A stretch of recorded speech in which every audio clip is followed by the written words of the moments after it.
नमस्कार साथियों, कैसे आप सब। स्वागत है आप सभी प्यारे विद्यार्थियों का आपके अपने YouTube channel RS study point के इस डिजिटल प्लेटफॉर्म पर। मैं आ चुका हूं आपके समक्ष फिर से एक नए और बड़े ही बेहतरीन सेशन को लेकर के। तो एक बार फटाफट से सारे के सारे साथी जुड़ जाएंगे और जितने भी साथी जुड़ चुके हैं सेशन को एक बार लाइक करके जल्दी से अपने साथियों के साथ शेयर कर देंगे। फिर बात करते हैं आज के हमारे महत्वपूर्ण और धमाकेदार सेशन के बारे में। तो चलिए एक बार फटाफट से सभी साथी जुड़ेंगे भाई, जल्दी से देखें। फिर शुरुआत करते हैं आज के हमारे धमाकेदार सेशन के बारे में। सभी को नमस्कार, राम राम, बहुत बहुत स्वागत है आप सभी साथियों का। आज का पहला क्वेश्चन आपकी स्क्रीन पर है, आप देख पा रहे होंगे। क्वेश्चन नंबर एक क्या है, देख लीजिएगा। राज्य में अरावली पर्वतमाला का सर्वाधिक महत्व इसलिए है क्योंकि यहाँ दुर्लभ वन्यजीव एवं वनस्पतियां पाई जाती है। यहाँ पश्चिमी मरुस्थल के प्रसार को दक्षिण पूर्वी जिलों में होने से रोकती है। इसमें अत्यधिक मात्रा में खनिज पाए जाते हैं। फिर ये सभी है। क्या महत्व है अरावली पर्वतमाला का, बताइए फटाफट से। अरावली पर्वतमाला का सर्वाधिक महत्व किस लिए है? देखो, यहां पर दुर्लभ वन्यजीव और वनस्पतियां पाई जाती है, ये सही बात है। यहां पश्चिमी मरुस्थल के प्रसार को दक्षिण पूर्वी जिलों में होने से रोकती है, ये भी सही बात है।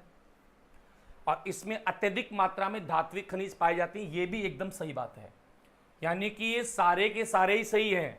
उपरोक्त सभी सही हो जाएगा आपका। यहां पर ऑप्शन डी सही हो जाएगा, उपरोक्त सभी, बिल्कुल ऑप्शन डी। राजस्थान में अरावली पर्वतमाला का विस्तार उत्तर में कहां तक है? खेतड़ी, झुंझुनू, शार्दुल नगर, गंगानगर, नौहर, हनुमानगढ़, लक्ष्मण सिक्कर। राजस्थान में अरावली पर्वतमाला का विस्तार उत्तर में कहां तक है भाई? उत्तर में कहां तक इसका विस्तार है? दक्षिण में नहीं, उत्तर में पूछ रहा है। हाँ, ऑप्शन है खेतड़ी, शार्दुल शहर, नौहर, लक्ष्मणगढ़। कुछ तो सही है यार, जल्दी जल्दी चलेंगे बराबर से। देखो, अरावली पर्वतमाला की अगर हम बात करेंगे तो इसका विस्तार राजस्थान में कहां से शुरू होता है? खेड़ ब्रह्मा से शुरू होकर के खेतड़ी तक जाता है। खेतड़ी कहां पड़ती है? झुंझुनू में। अरावली पर्वतमाला की राजस्थान में लंबाई कितनी है? राजस्थान में लंबाई है 550 किलोमीटर, जो कुल अरावली की लगभग 80% है। कुल अरावली की लगभग 80% अरावली अकेले राजस्थान में विस्तृत है। यहां एकदम राइट आंसर हमारा हो जाएगा ऑप्शन ए।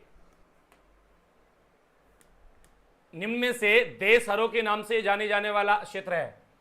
देशहरों के नाम से किसको जानते हैं? कुंभलगढ़ उदयपुर के बीच का क्षेत्र, अचलगढ़ गोगुंदा के बीच का क्षेत्र, रागा व जरगा पर्वत चोटियों के मध्यवर्ती क्षेत्र, प्रतापगढ़ में चित्तौड़गढ़ के बीच का पहाड़ी क्षेत्र। किसको बोलते हैं देशहरों? बताइए जल्दी से। देखिए,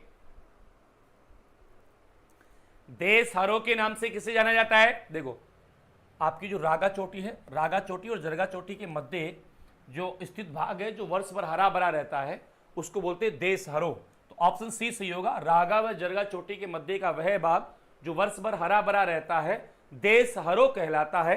एकदम सही होगा। और अगला क्वेश्चन हमारा होगा, राज्य का सर्वाधिक उपजाऊ भौतिक प्रदेश कौन सा है? सबसे ज्यादा उपजाऊ भौतिक प्रदेश राजस्थान का अगर कोई है तो वो कौन सा है? सबसे ज्यादा या सर्वाधिक उपजाऊ कौन सा होगा? अरावली पर्वतीय प्रदेश, दक्षिणी पूर्वी पठारी प्रदेश, पूर्वी मैदानी भाग, या फिर ये सभी? राज्य का सर्वाधिक उपजाऊ भौतिक प्रदेश कौन सा है साथियों? तो सर्वाधिक उपजाऊ भौतिक प्रदेश अरावली है क्या? नहीं, इनमें सबसे ज्यादा उपजाऊ होगा दक्षिणी पूर्वी पठारी प्रदेश, सॉरी माफ चाहूंगा, पूर्वी मैदानी भाग। क्योंकि यहां जो मिट्टी पाई जाती है, कैसी मिट्टी पाई जाती है? यहां मृदा पाई जाती है साथियों, जलोढ़ मृदा। और ये जलोढ़ मृदा जो है साथियों, आप सभी को अच्छे से पता होगा, सर्वाधिक उपजाऊ मिट्टी है।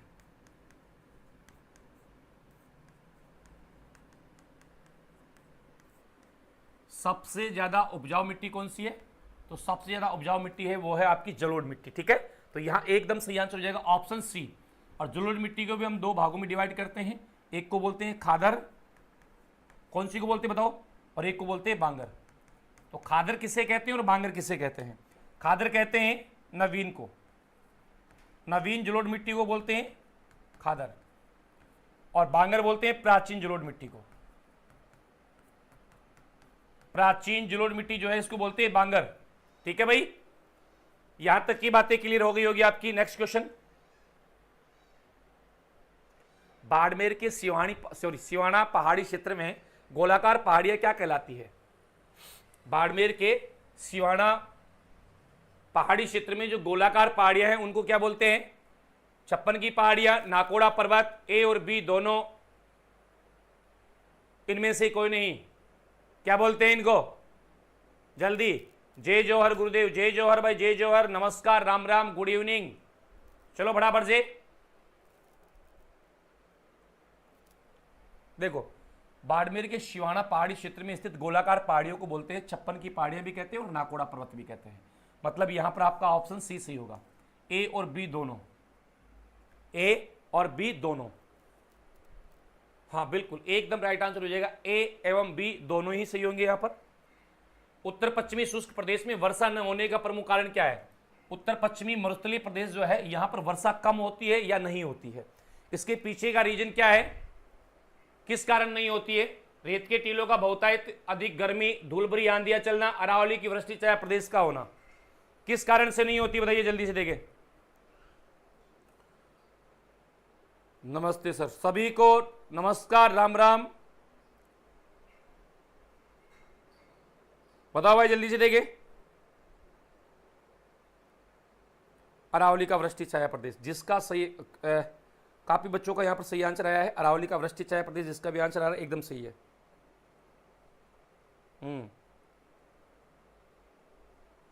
बिल्कुल परफेक्ट। अरावली का वृष्टि छाया प्रदेश, अरावली पर्वतमाला जो है इसका वृष्टि छाया प्रदेश होने के कारण यहां पर वर्षा जो है कब होती है या नहीं होती है। ठीक है, नेक्स्ट क्वेश्चन है हमारा, प्रतापगढ़ व बांसवाड़ा का भूभाग स्थानीय रूप से किस नाम से जाना जाता है? प्रतापगढ़ और बांसवाड़ा जो है, प्रतापगढ़ व आसपास का भूभाग, मैं पूछूंगा प्रतापगढ़ व आसपास का भूभाग स्थानीय रूप से किस नाम से जाना जाता है? वागड़, बांगड़, कांठल, उपरमाल। क्या बोलते हैं? प्रतापगढ़ व इसके आसपास का भाग, या यूं कह दो माही नदी के किनारे वाला वह भाग जो प्रतापगढ़ जिले में स्थित है उसे क्या कहा जाता है? जल्दी से बताएंगे बराबर से, क्या बोलते हैं उसको? तो इसे बोला जाता है कांठल। क्या बोलते हैं? कांठल। कांठल का ताजमहल किसे कहते हैं बताइए? कांठल का ताजमहल कहते हैं काकाजी पीर की दरगाह।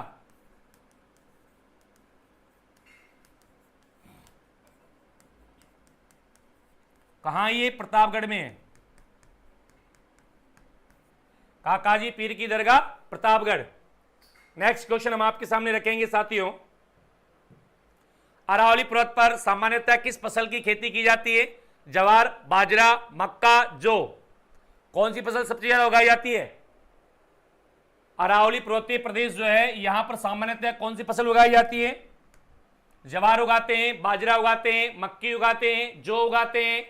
कौन सी फसल बोई जाती है यहां पर सबसे ज्यादा? तो यहां सबसे ज्यादा बोई जाने वाली फसल है मक्का, और मक्का को बोलते हैं आदिवासियों का खाद्यान्न, बोलते हैं इसको ना, आदिवासियों का खाद्यान्न, या इनकी खाद्यान्न फसल के नाम से अगर किसी को जानते हैं तो वह है आपकी मक्का। ठीक है, मक्का को मेरे साथियों मोटे अनाजों की रानी भी कहते हैं। मोटे अनाजों की रानी किसे कहा जाता है? तो ये भी मक्का को ही बोलते हैं मोटे अनाजों की रानी के नाम से जानते हैं। मक्का की हरी पत्तियों से क्या बनाते हैं? तो मक्का की हरी पत्तियों से साइलेज नामक चारा बनाया जाता है। कौन सा चारा? साइलेज नामक चारा बनाया जाता है। साइलेज नामक चारा किससे बनाते हैं? मक्का की हरी पत्तियों से बनता है। तो सी सही होगा। जवार को कहते हैं गरीब की रोटी, गरीब की रोटी बोलते हैं। इसी को बोलते हैं सोरगम, इसी को बोलते हैं मोटे अनाजों का राजा, मोटे अनाजों का राजा। अगला क्वेश्चन है आपका, अरावली की पहाड़ियों की ऊंचाई सर्वाधिक राज्य के कौन से भाग में है? अरावली जो पहाड़ियां हैं इनकी ऊंचाई ज्यादा कौन से भाग में है भाई?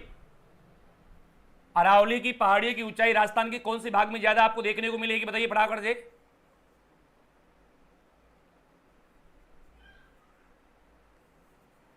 देखो, अरावली कुछ इस प्रकार से फैली हुई है राजस्थान में, और अरावली की पहाड़ियों की ऊंचाई जो है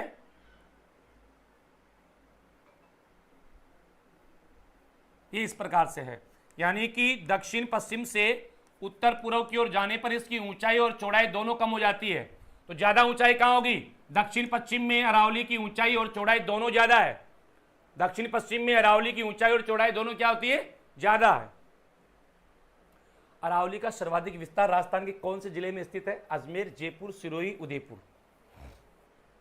अरावली पर्वतमाला का सबसे ज्यादा विस्तार राजस्थान के कौन से जिले में है भाई? अजमेर में है, जयपुर में है, सिरोही में है, उदयपुर में है। जल्दी जल्दी चलो देखो फटाफट से। शाबाश, बहुत अच्छे बहुत अच्छे।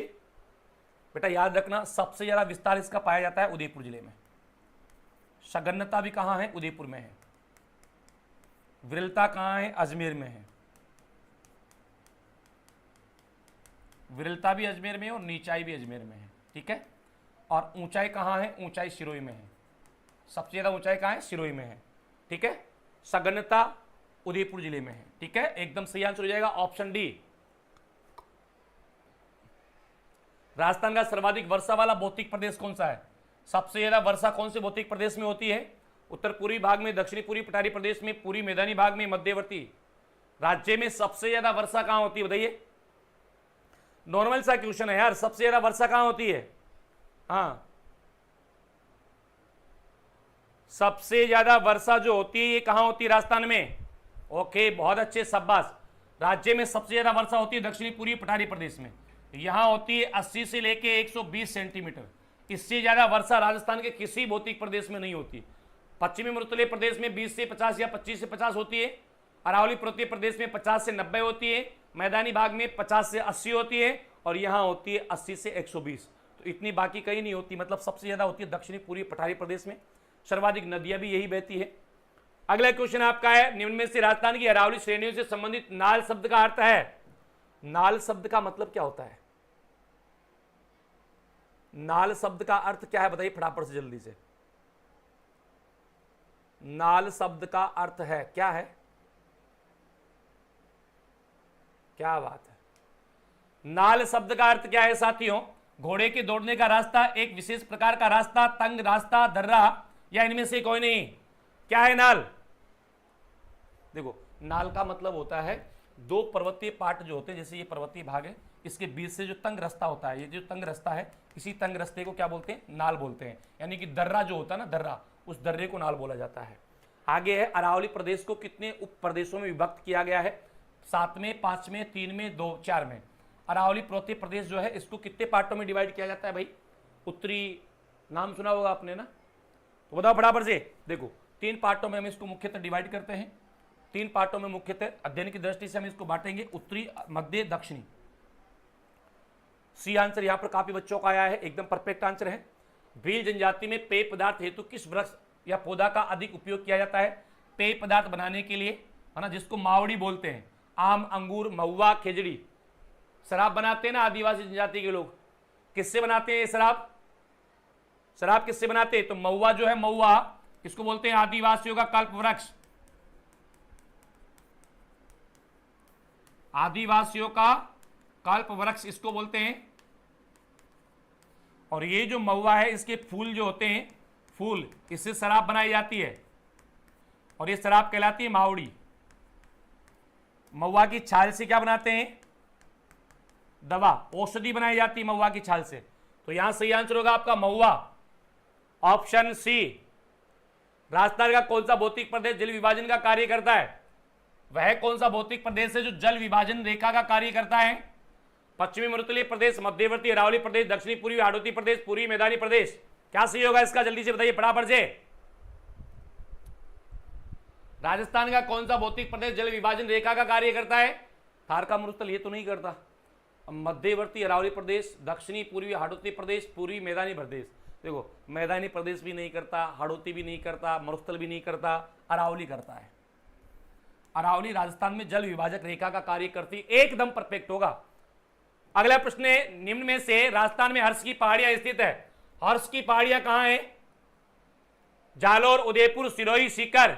अबे हर्ष की पहाड़ियां, अब बढ़ दो, नॉर्मल सा क्वेश्चन है, टिका दो, उड़ा दो गर्दा ठाक से। हाँ देखो, अगर हम बात करेंगे हर्ष की पहाड़ियां, ये आपकी सीकर में है। हर्ष की पहाड़ियां सीकर में है। यहीं पर किसका? जीण माता का नाम सुना है आपने, है ना? जीण माता। और इसका भाई, भाई का क्या नाम है?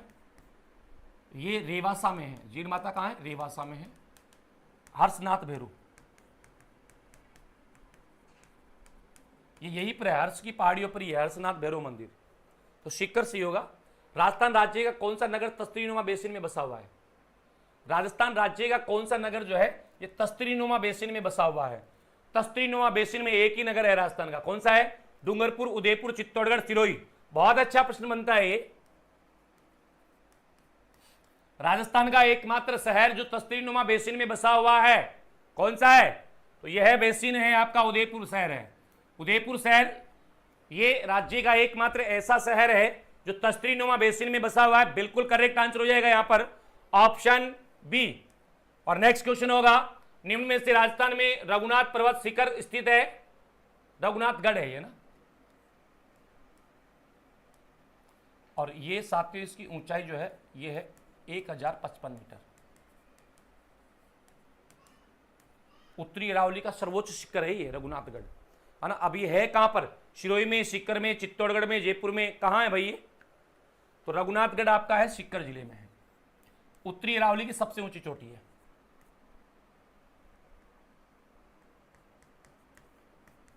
उत्तरी अरावली की सबसे ऊंची चोटी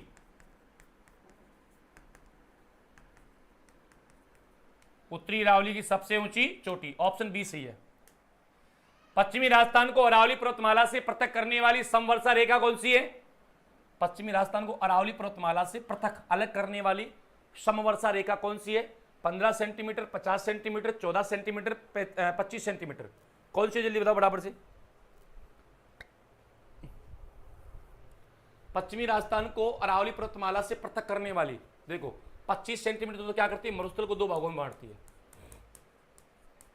मरुस्थल को दो भागों में बांटती है, शुष्क और अर्ध शुष्क।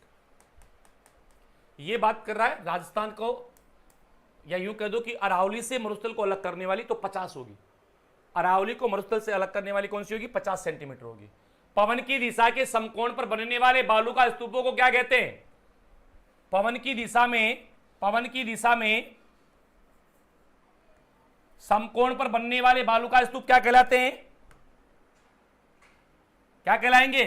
अवरोधी, स्कारोकापिस, तारा, अनुप्रस्थ। तो इनको बोला जाता है साथियों अनुप्रस्थ। ये देखिए ऑप्शन सी, अनुप्रस्थ के नाम से इनको जानते हैं। आपका ऑप्शन डी सही हो जाएगा यहां पर, अनुप्रस्थ। ऑप्शन डी बिल्कुल राइट आंसर होगा, समकोण पर बनने वाला अनुप्रस्थ होगा। राजस्थान में बरखान या अर्धचंद्राकार बालू का स्तूप पाए जाते हैं। कहां पर? बरखान या अर्धचंद्राकार। ये स्थानांतरित रेत के टीले होते हैं, सर्वाधिक विनाशकारी होते हैं, सर्वाधिक विनाशकारी, है ना।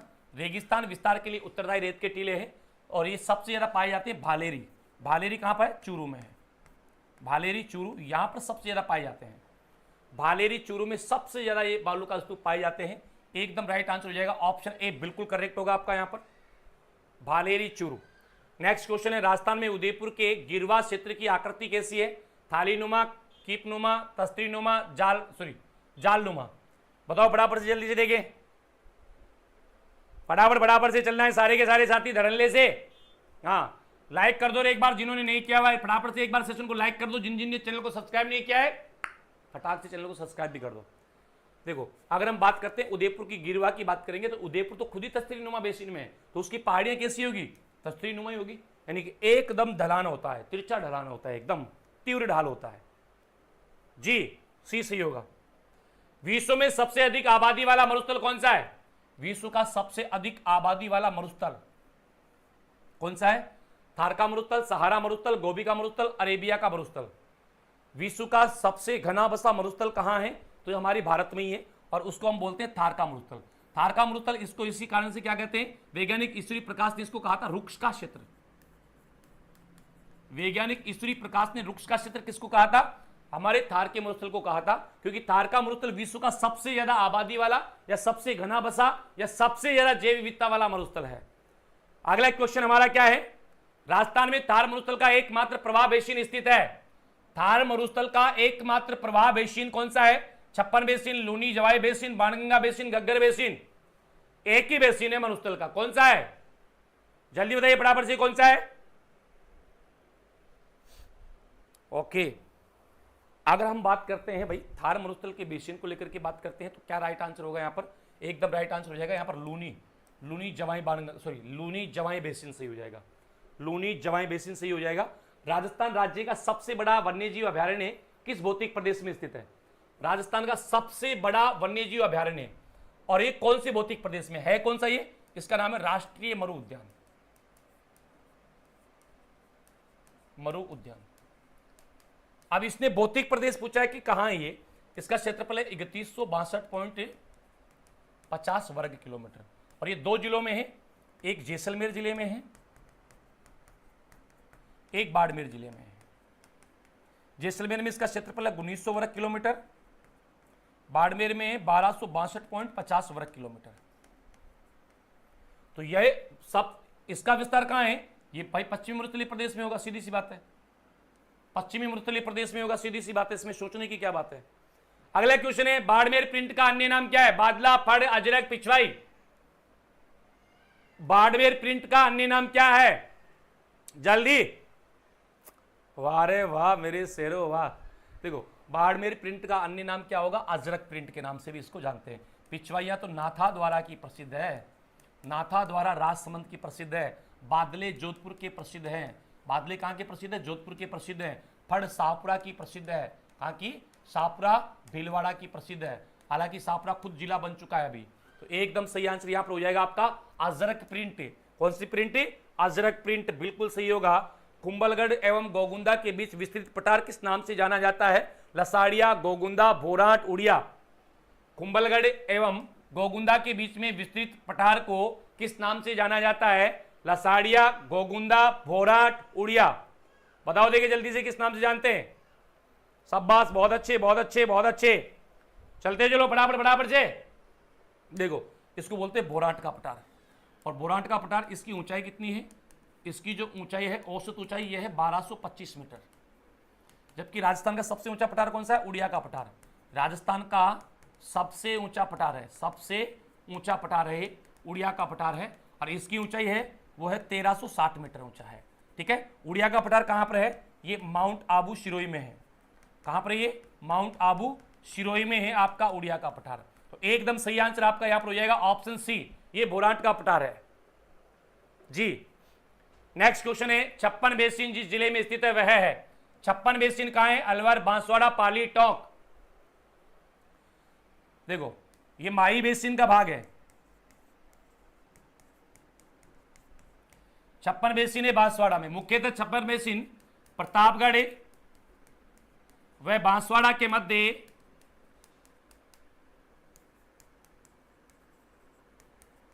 छप्पन नदी नालों या 56 गांवों का समूह है।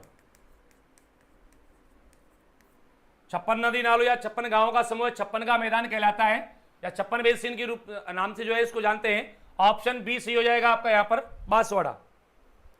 बहुत अच्छे, शाबाश। नेक्स्ट क्वेश्चन आपका आपके सामने है, सिरोही क्षेत्र की पहाड़ियों को स्थानीय भाषा में क्या कहते हैं? सिरोही क्षेत्र की पहाड़ियों को स्थानीय भाषा में क्या कहते हैं? गिरवा, भोराट, भाकर, संगालिया। भाई एक बार लाइक कर दो, लाइक कम है, एक बार लाइक करो फटाफट से, जल्दी से लाइक करो एक बार, जल्दी से फटाफट से सारे के सारे। देखो भाई, ये आपकी जो सिरोही की पहाड़ियां हैं इनको बोलते हैं भाकर। कटी फटी पहाड़ियां ये ना, कटी फटी पहाड़ियां।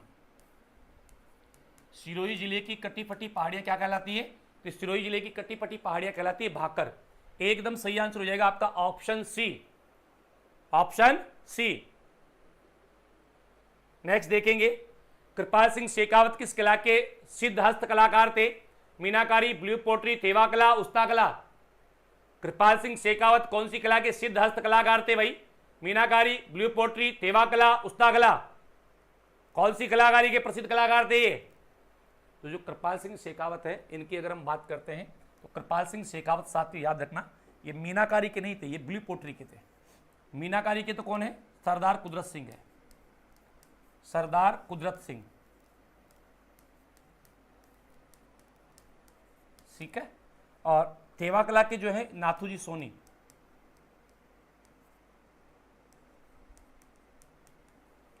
उस्ता कला के इसामुद्दीन उस्ता।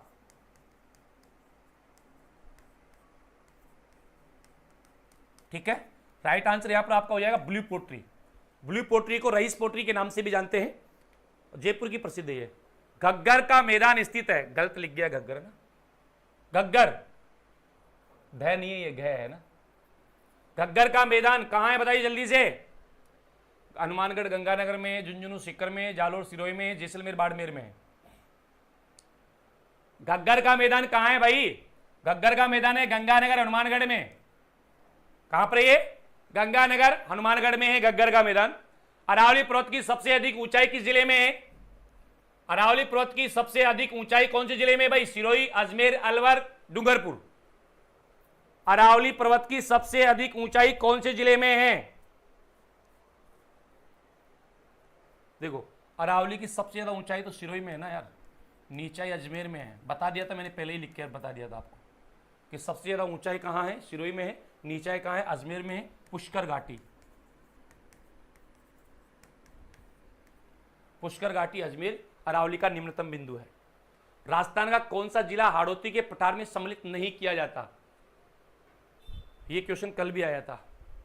अरावली का कौन सा जिला, सॉरी माफ चाहूंगा, राजस्थान का कौन सा जिला अरावली हाड़ौती में नहीं सम्मिलित किया जाता? दौसा नहीं किया जाता। मालपुरा करौली का मैदान भाग है भाई बेसिन का, बाणगंगा बेसिन का, चंबल बेसिन का, बनास बेसिन का? बताइए किसका भाग है? मालपुरा करौली का मैदान, मालपुरा टोंक से लेकर के करौली तक का मैदानी भाग मालपुरा करौली का मैदान कहलाता है। यह किसका पार्ट है? तो मालपुरा करौली का मैदान जो है ये बनास बेसिन का पार्ट है। बड़ा इंपॉर्टेंट प्रश्न है, 2-3 बार आ चुका है एग्जाम में, ध्यान रखना इसका। मालपुरा करौली का मैदान बनास बेसिन का भाग है।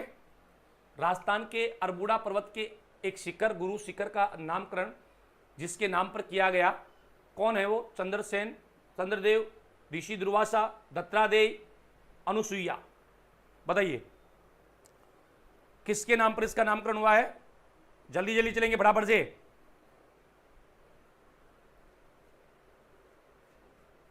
देखो अगर हम लोग यहां पर बात करेंगे इसका एकदम परफेक्ट आंसर क्या होगा हमारा? एकदम परफेक्ट आंसर यहां पर हो जाएगा दत्तात्रेय, गुरु दत्तात्रेय के नाम पर, है ना। एकदम सी सही होगा, यहां पर राइट आंसर हो जाएगा सी। अगला है,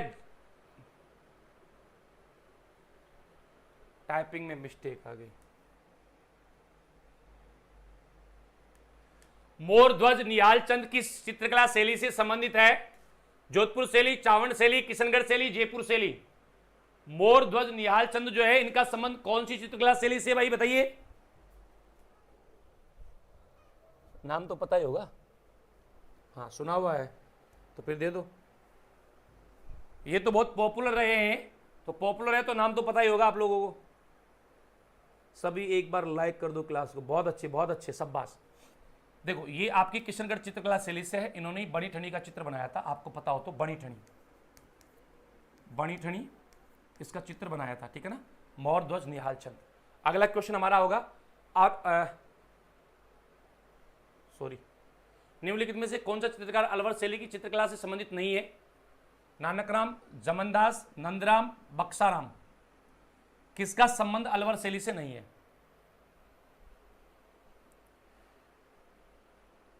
बेटा लटक बहुत रहे हैं, हाँ लटकना नहीं आप लोगों को, धड़ल्ले से चलना है, फटाफट से आंसर देना है। और लाइक जो ना आधे ही है, तो लाइक पूरी बरोबर करके चलो इसको। लाइक, शेयर और सब्सक्राइब, इसमें कंजूसी बिल्कुल नहीं होनी चाहिए। भारत की मोनालिसा बनी ठनी को बोलते हैं। कहाँ गया वो? ये रहा, बनी ठनी को बोलते हैं भारत की मोनालिसा। और मोनालिसा कहने वाला था एरिक डिक्सन। किसने कहा था भारत की मोनालिसा? इसको एरिक डिक्सन ने कहा था। चलो अगले क्वेश्चन की तरफ बढ़ते हैं। राजस्थान के जिस जिले में सागवान पाया जाता है कौन सा है? सिरोही, उदयपुर, बांसवाड़ा, बारां। सागवान के वन कहां पाए जाते हैं राजस्थान में भाई? अगर अभ्यारण्य पूछेगा तो कौन सा हो जाएगा? अभ्यारण्य हो जाएगा सीता माता अभ्यारण्य, सीता माता अभ्यारण्य। लेकिन इसने पूछा है जिला, तो जिला हो जाएगा बांसवाड़ा। सागवान के वन कहां पाए जाते हैं राजस्थान में? बांसवाड़ा में। डूंगरपुर, बांसवाड़ा मुख्य जिले माने जाते हैं इसके लिए।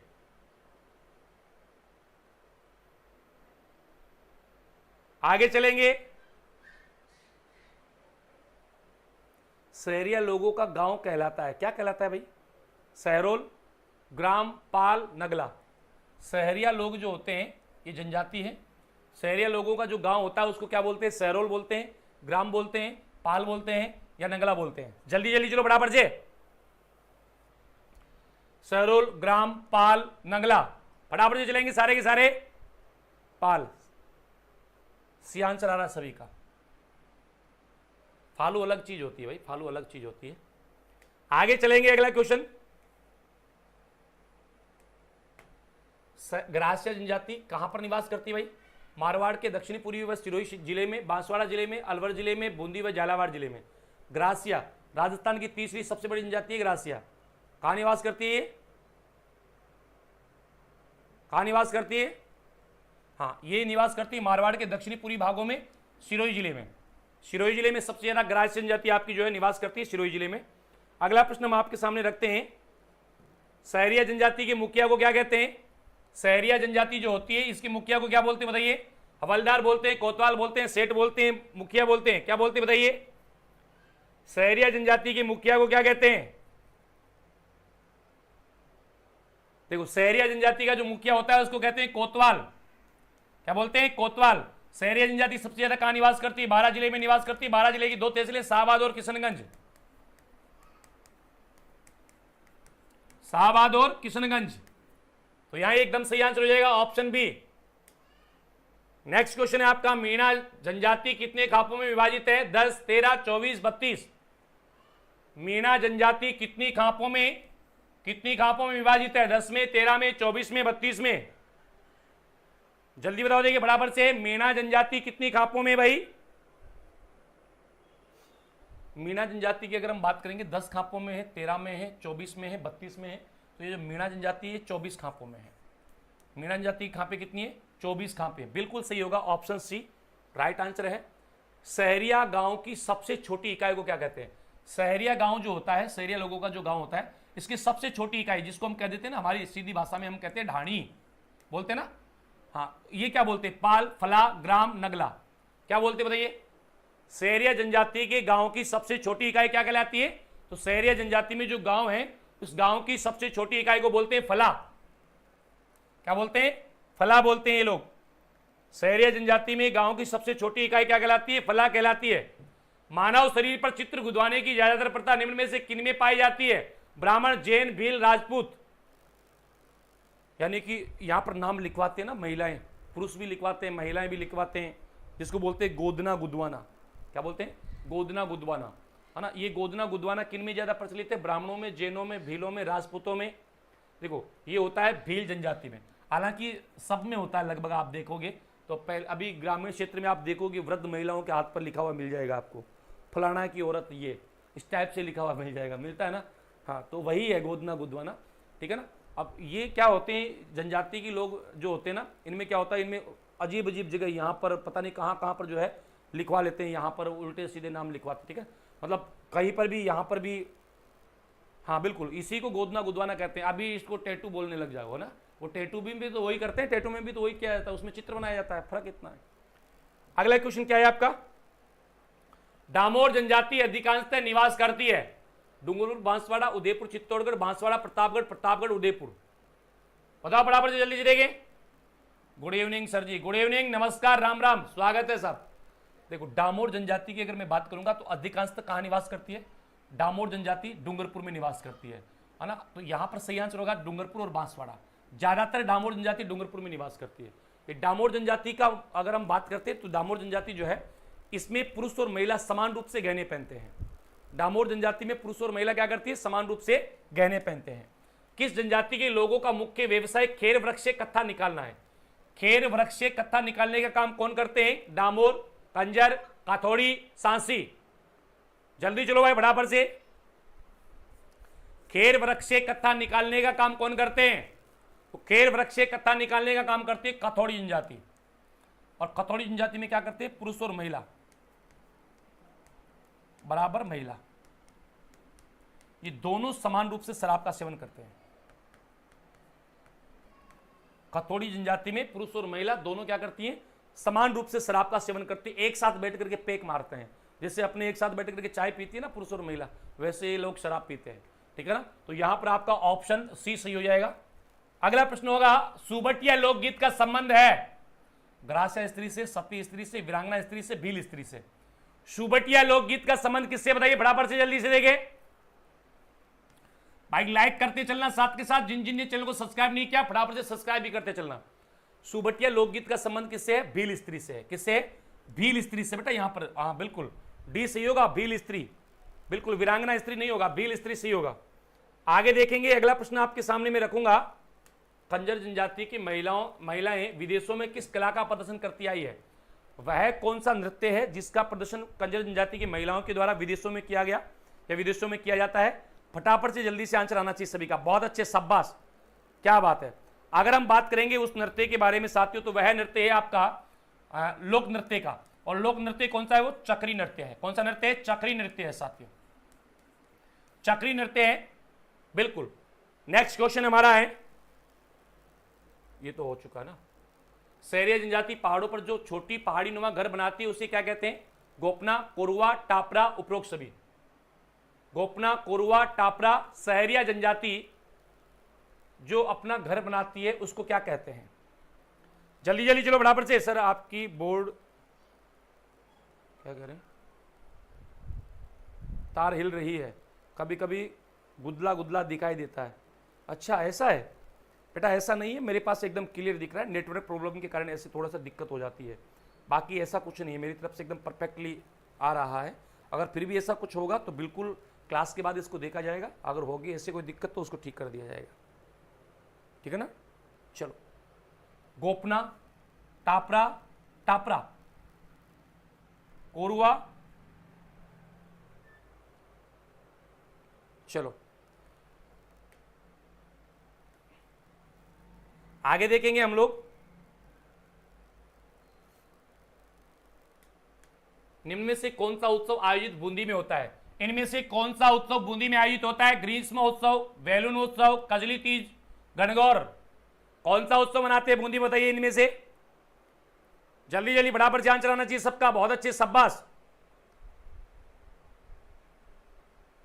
बूंदी में कौन सा होता है ये बताना है आपको। बूंदी में कौन सा होता है? शाबाश, बहुत अच्छे मेरे शेरों। अगर हम बात करेंगे इसके बारे में, बूंदी में इनमें से कौन सा होता है? कजली तीज। ऑप्शन सी सही होगा, कजली तीज। और नेक्स्ट क्वेश्चन हम आपके सामने रखेंगे, पृथ्वीराज चौहान की 12 खंभों की छतरी निम्न में से, पृथ्वीराज चौहान नहीं है, ये सिसोदिया है।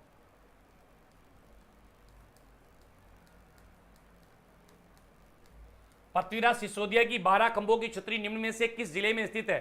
सीटी में आया हुआ है, ये सीटी में आया हुआ है पिछली बार। कुंभलगढ़ में, मेहरानगढ़ में, चित्तौड़गढ़ में, गोगुंदा में। तो भाई ये आपकी कुंभलगढ़ में है। कुंभलगढ़ में कितने खंभों की छतरी है? 12 खंभों की छतरी है। इस पृथ्वीराज सिसोदिया को उड़ना राजकुमार भी कहते हैं, उड़ना राजकुमार भी कहा जाता है। तो उड़ना राजकुमार की छतरी यहीं पर बनी हुई है। नेक्स्ट क्वेश्चन है हमारा, वर्ष 1953 में एशिया का सबसे बड़ा सीमेंट का कारखाना कहां स्थापित किया गया था? 1953 में एशिया का सबसे बड़ा कारखाना, जिसका नाम क्या था? जयपुर उद्योग। और जहां पर किस नाम से सीमेंट बनाई गई थी? त्रिभुवनम छाप। त्रिभुवनम छाप नाम से सीमेंट बनाई थी। कहां पर बनाई थी ये? तो ये कारखाना था जयपुर में। हालांकि ये क्या हो चुका है? बंद। बाद में क्या हो गया था? ये बंद। तो 1953 में सवाई माधोपुर में एशिया का सबसे बड़ा, उस समय का एशिया का सबसे बड़ा, उस समय का बोल रहा हूं मैं, हाँ सबसे बड़ा कारखाना था ये। अगला क्वेश्चन देखेंगे, लप्पा लप्पी किरण और गोकरू क्या है? लप्पा है, लप्पी है, किरण है, गोकरू है, क्या है ये? राजस्थानी फिल्म सासुमा में किरदार, गोटा की विभिन्न किस्में, शेरवानी के नाम, अधिक उपज देने वाले कीट की किस्में। क्या है बताओ बराबर से? किडनी बीन, फिजोनिया, सॉरी एकोनाइट, फोलियस। क्या सही होगा? ये गोटे के प्रकार हैं, विभिन्न गोटे की किस्में हैं। और आप सभी को अच्छे से पता है गोटे के लिए कौन प्रसिद्ध है? राजस्थान के 2 स्थान गोटे के लिए जाने जाते हैं, एक है खंडेला और एक है भिनाई। खंडेला अजमेर में है, सॉरी खंडेला सीकर में है, भिनाई अजमेर में है। खंडेला सीकर, भिनाई अजमेर, ठीक है ना। चलो नेक्स्ट क्वेश्चन है आपका, चिड़ावा का गांधी किसे कहते हैं? घनश्याम दास बिरला, मास्टर प्यारेलाल गुप्ता, दामोदर दास राठी, सरदार हरलाल सिंह। किसको बोलते रहे चिड़ावा का गांधी? क्या बात है, चिड़ावा का गांधी किसे कहा जाता है भाई? अगर हम लोग बात करेंगे चिड़ावा के गांधी के बारे में साथियों, तो चिड़ावा का गांधी किसको बोलते हैं? मास्टर प्यारेलाल गुप्ता। मास्टर प्यारेलाल गुप्ता को बोलते हैं चिड़ावा का गांधी। किसको बोलते हैं?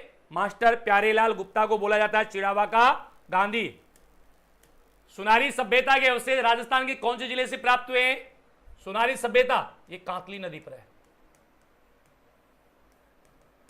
कांतली नदी पर आपकी गणेश्वर सभ्यता भी है और सुनारी भी इसी पर है।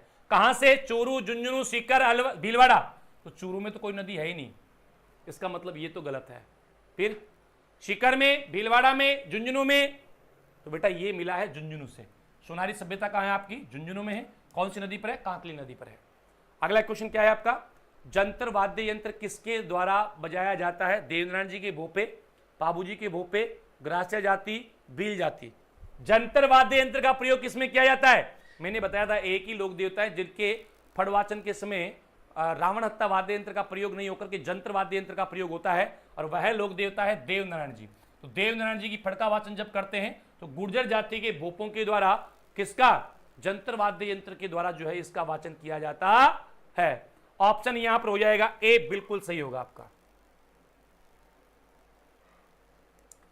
राणा प्रताप सागर जल विद्युत ग्रह स्थित है कहां पर? बताइए जल्दी से, फटाफट से, फटाफट बताएंगे जल्दी से। देखो, राणा प्रताप सागर जल विद्युत ग्रह ये राजस्थान में कहां है? रावत बाटा में है।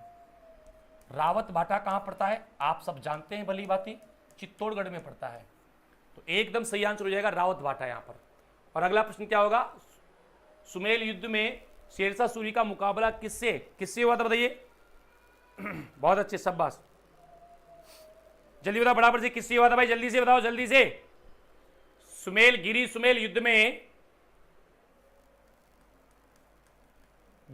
युद्ध में शेरशाह सूरी का मुकाबला मालदेव के किन सेना नायकों से हुआ था? आला, उदल, रणमल, रतिपाल, गोरा, बादल, जेता, कुंपा।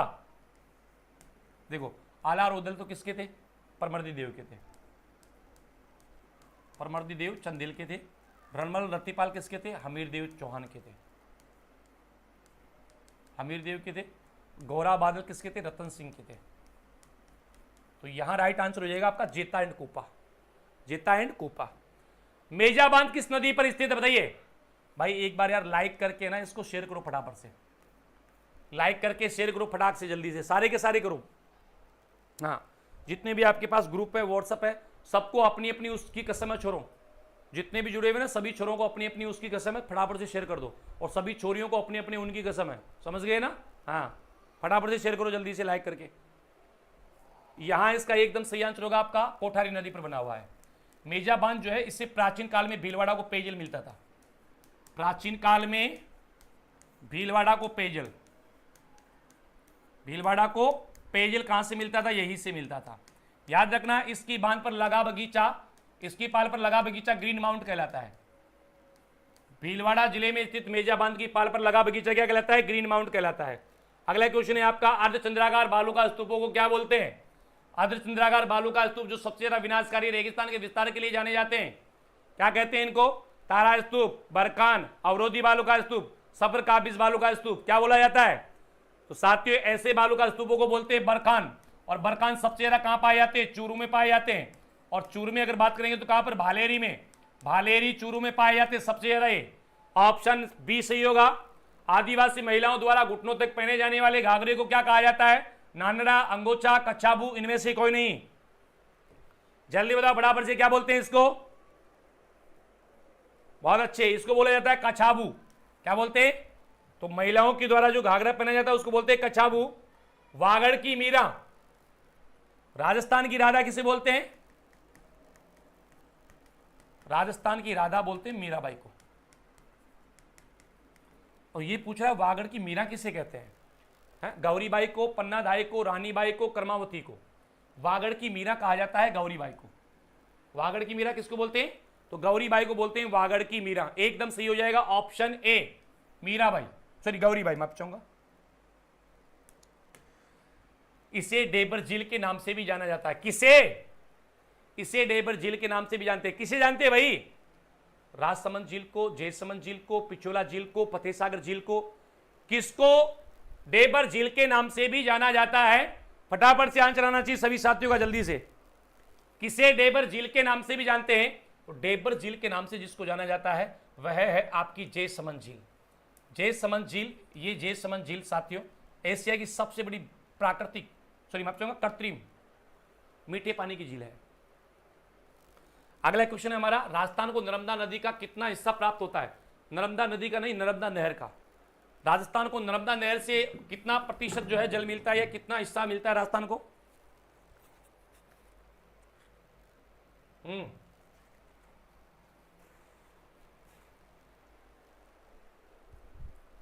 देखो, नर्मदा से 0.50 मिलियन एकड़ फीट नर्मदा नहर है ना।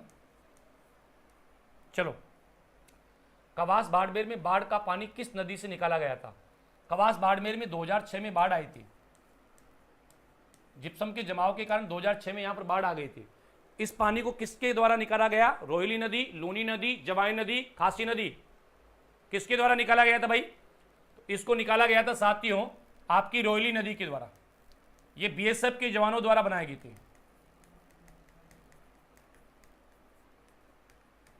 बीएसएफ के जवानों द्वारा ना। नेक्स्ट क्वेश्चन है हमारा, मारवाड़ का अमृत सरोवर कौन सा बांध है जिसको मारवाड़ का अमृत सरोवर कहते हैं? बताइए। फौज सागर, जवाई बांध, नारायण सागर, ईशरदा बांध, किसे मारवाड़ का अमृत सरोवर कहा जाता है? देखो, मारवाड़ का अमृत सरोवर कहते हैं जवाई बांध को। जवाई बांध राजस्थान का सबसे महंगा बांध भी है। राजस्थान का सबसे महंगा बांध, सबसे महंगा बांध है। और ये जो जवाई बांध है आपका साथियों, ये जवाई नदी पर सुमेरपुर पाली में बना हुआ है। सुमेरपुर पाली में बना हुआ है। यहां से बहुत अच्छा प्रश्न बनता है। इसको उदयपुर की सेप योजना से जोड़ा गया है। सेप योजना से जोड़ा गया है, जो कहां की है? उदयपुर की है। उदयपुर की सेप योजना से इसको जोड़ा गया है। अगला क्वेश्चन हमारा क्या है? राजस्थान में स्थित त्रिवेणी संगम के बारे में कौन सा विकल्प असत्य है? वेणेश्वर धाम, रामेश्वर घाट, मांडलगढ़, सांबर। यहां इनमें से कौन से स्थान पर त्रिवेणी संगम नहीं होता? देखो बेटा, सांबर में कोई त्रिवेणी संगम नहीं होता है। यहां पर भी होता है, यहां पर भी होता है, यहां पर भी होता है, लेकिन सांबर में किसी प्रकार का कोई भी त्रिवेणी संगम नहीं होता है। तो इसका एकदम राइट आंसर हो जाएगा सांबर।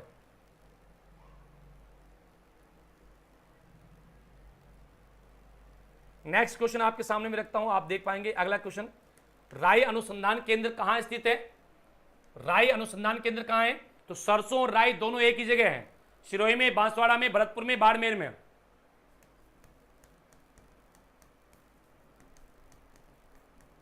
सरसों व राई अनुसंधान केंद्र जो है, अनुसंधान केंद्र ये है शेवर में।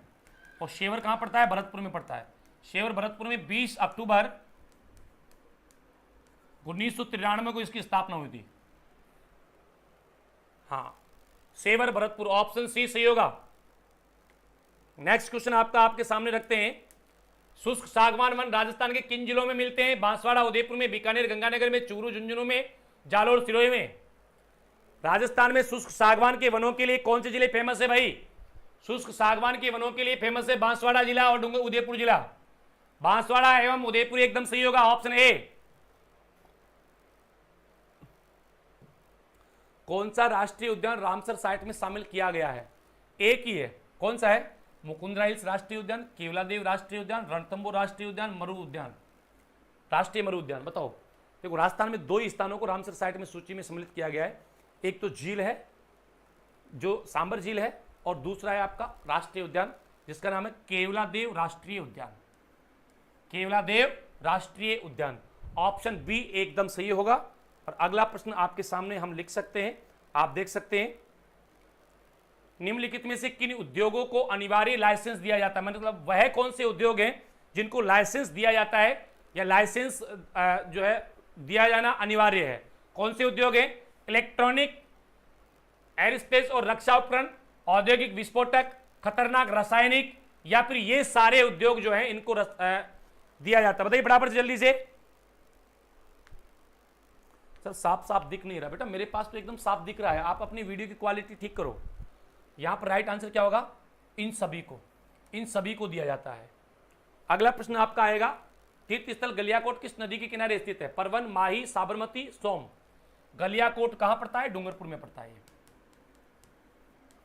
और ये गलियाकोट दाऊदी बोरा संप्रदाय,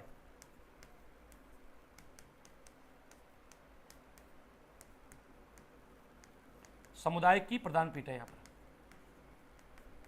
संत फकरुद्दीन की दरगाह ना, यहां पर संत फकरुद्दीन की दरगाह।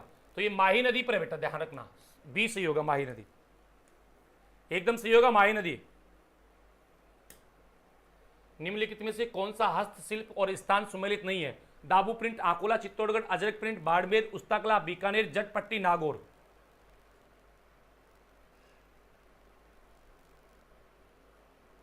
फटाफट फटाफट बताएंगे जल्दी से, कौन सा एक सुमेलित नहीं है? हाँ, अरे मैं बोल ही नहीं रहा अब आपको कि आप लाइक करो, लाइक शेयर थारी मर्जी हो तो करो, नहीं तो मत करो, कोई बात नहीं, तुम फटाफट फटाफट आंसर देते जाओ बस। जटपट्टी।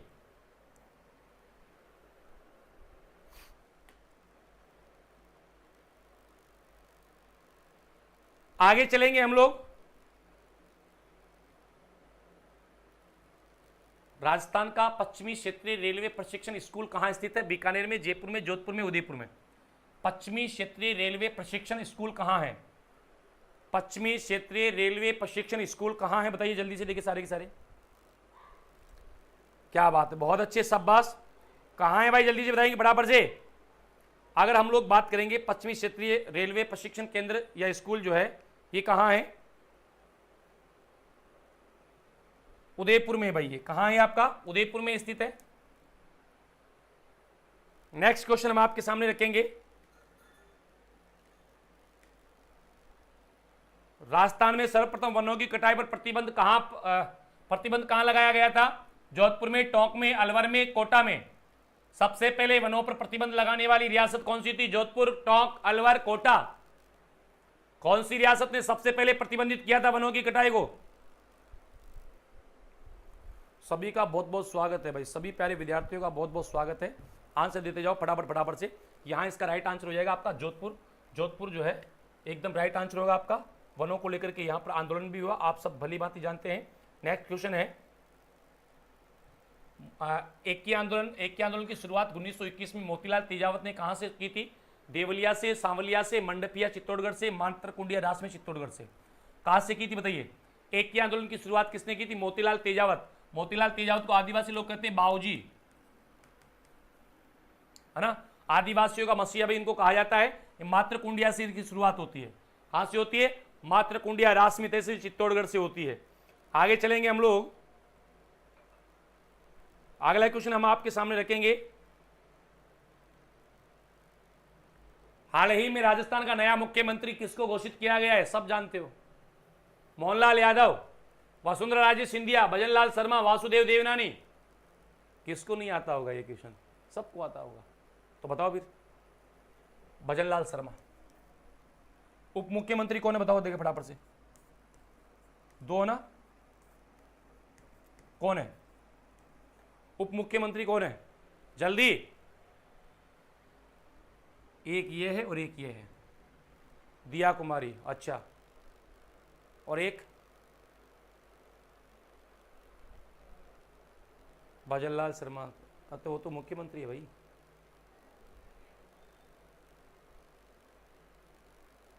ये कह रहा है सही उत्तर पर पहले टिक मत लगाया करो, ठीक है। प्रेमचंद बेहरा और दिया कुमारी, बहुत अच्छे, शाबाश। प्रेमचंद बेहरा और दिया कुमारी है। चलो भाई, नेक्स्ट क्वेश्चन। उदयपुर जिले की किस शख्सियत को मुंबई में दादा साहब फाल्के आइकन अवार्ड 2023 से सम्मानित किया गया है?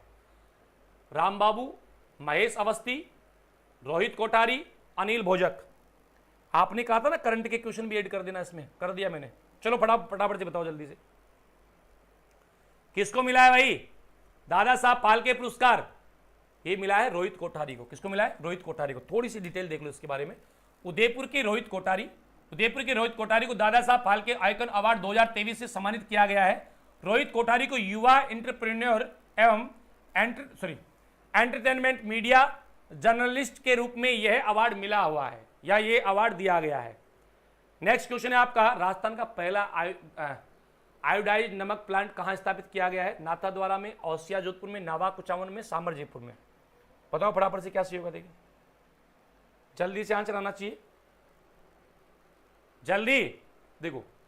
नावा में कुचावन, नावा कुचावन। 1985 में राजस्थान का पहला आयोडाइज नमक प्लांट नावा कुचावन में स्थापित किया गया। राजस्थान की पहली रेलवे प्रशिक्षण ट्रैक, ये भी नावा में है। राजस्थान की पहली नमक मंडी, ये भी नावा में है। ठीक है ना? चलो नेक्स्ट देखते हैं। राजस्थान पुलिस के द्वारा महिलाओं एवं बालिकाओं से छेड़छाड़ एवं अप्रिय घटनाओं को रोकने हेतु कौन सा अभियान चलाया जा रहा है? ऑपरेशन शक्ति, ऑपरेशन गरिमा, ऑपरेशन समग्र, ऑपरेशन क्षमता। कौन सा अभियान चलाया जा रहा है बताइए बराबर से, जल्दी बराबर से। आज लुढ़का दिया तुम लोगों ने क्लास को यार, ऐसे थोड़ी होता है। अब तक तो उठा के फेंक दिया होता। देखो इसका सही आंसर होगा ऑपरेशन गरिमा। ऑपरेशन गरिमा के बारे में याद रखना, ऑपरेशन गरिमा अभियान के तहत स्कूल कॉलेज के बाहर अन्य भीड़ भाड़ वाले स्थानों पर महिलाओं और बालिकाओं के साथ मंचलों द्वारा छेड़छाड़ और छीटाकशी करने वाले पर सख्त एक्शन होगा। नेक्स्ट क्वेश्चन है आपका, महाराणा प्रताप कृषि एवं प्रौद्योगिकी विश्वविद्यालय उदयपुर के द्वारा अफीम की कौन सी नई किस्म विकसित की गई है? अफीम की एक नई किस्म विकसित की है किसके द्वारा? महाराणा प्रताप कृषि एवं प्रौद्योगिकी विश्वविद्यालय के द्वारा। तो कौन सी की गई है? चेतक, रोहिणी, कोहिनूर, सरबती, सोनेरा। बताओ जल्दी से कौन सी की गई है जगह, जल्दी। हाँ चेतक की गई है। कौन सी? चेतक। देखो महाराणा प्रताप कृषि एवं प्रौद्योगिकी विश्वविद्यालय के वैज्ञानिकों द्वारा प्रशिक्षणों की लंबी प्रक्रिया के बाद अफीम की नई किस्म चेतक विकसित की गई है। प्रशिक्षणों में सामने आया कि चेतक में न केवल मॉर्फिन बल्कि डोडा पोस्ट में भी अपेक्षाकृत ज्यादा उत्पादन मिलेगा। डोडा पोस्ट में भी क्या मिलेगा? ज्यादा उत्पादन मिलेगा। चलो, हाल ही में दिगंबर जैन संप्रदाय के किस प्रसिद्ध मुनि ने सुलेखना विधि से अपना देह त्याग किया है? सुलेखना विधि से हरिशंकर भाबड़ा, पंडित लक्ष्मण भट्ट तेलंग, आचार्य ज्ञान सागर, विद्यासागर महाराज। ये तो बहुत पॉपुलर क्वेश्चन है। हाँ बहुत पॉपुलर क्वेश्चन है ये, जल्दी बताओ बराबर से। विद्यासागर महाराज एकदम सही होगा, डी। देखना डी क्या है? आचार्य विद्यासागर महाराज दिगंबर जैन समुदाय के सबसे प्रसिद्ध संत थे। जैन संत आचार्य विद्यासागर ने जैन धर्म में प्रसिद्ध सुलेखना विधि से अपने प्राण त्याग किए। सुलेखना विधि बहुत पॉपुलर क्वेश्चन है, याद रख लेना, आचार्य विद्यासागर महाराज। अगला है, जैसलमेर में विश्व प्रसिद्ध डेजर्ट फेस्टिवल 2024 कब आयोजित किया गया? 21 से 23 मार्च 2023, 21 से 23 मार्च 2024, 22 से 24 फरवरी 2024, 24 से 26 फरवरी 2024, 25 से 28 फरवरी 2024। कब आयोजित हुआ भाई? जल्दी बराबर से देखो, 22 टू 24 फरवरी 2024। इसमें आप ध्यान रखना, डेजर्ट फेस्टिवल 22 से 24 फरवरी 2024 तक ये पोखरण गांव में शुरू हुआ होने वाला है और इसकी मेजबानी जो है जैसलमेर जिला करेगा। जैसलमेर जिला प्रशासन के सहयोग से राजस्थान पर्यटन विभाग द्वारा की जाएगी। मैं आप चाहूँगा राजस्थान पर्यटन विभाग द्वारा जैसलमेर जिला प्रशासन के सहयोग से की जाएगी। एकदम सही होगा यहाँ पर। और नेक्स्ट क्वेश्चन जो है हम आपके सामने रखेंगे, आप देख पाएंगे, केंद्र सरकार हरियाणा और राजस्थान के मध्य MOU के तहत ताजेवाला हेड वक्कर से राज्य के किन जिलों को यमुना का पानी मिलेगा? सीकर, झुंझुनू, चूरू को, पाली चूरू अजमेर को, नागौर झुंझुनू उदयपुर को, सीकर सिरोही जयपुर को। और ये बहुत चर्चा में भी रहा था शेखावाटी को लेकर के, आपको पता हो तो। रहा था नहीं रहा था? हाँ क्या बात है, शाबाश, एकदम सही होगा यहाँ पर शेखावाटी, सीकर, चूरू, झुंझुनू। ऑप्शन ए आप देखेंगे, केंद्र सरकार हरियाणा, राजस्थान एवं इनके मध्य MOU के तहत राजस्थान को ताजेवाला हेड वक्कर से यमुना नदी का पानी मिल सकेगा। इस प्रोजेक्ट में भूमिगत पाइपलाइनों के माध्यम से यमुना नदी का पानी राज्य के 3 जिलों को सीकर, चूरू, झुंझुनू को उपलब्ध करवाया जाएगा। उल्लेखनीय है कि यमुना जल पर मई 1994 में संपादित समझौते के अनुसार राजस्थान को हरियाणा स्थित ताजावाला हेडवक्कर से मानसून के दौरान 1917 क्यूसेक जल आवंटित है। नेक्स्ट, राजस्थान के किस लोक देवता के जन्मोत्सव के अवसर पर मालेश्वरी डूंगरी को भारत सरकार की प्रसाद योजना में शामिल किया गया है? बताओ फटाफट से जल्दी। मालाश्री डूंगरी का नाम आते ही आपके माइंड में आंसर आ जाना चाहिए। हाँ, देवनारायण जी, एकदम सही होगा।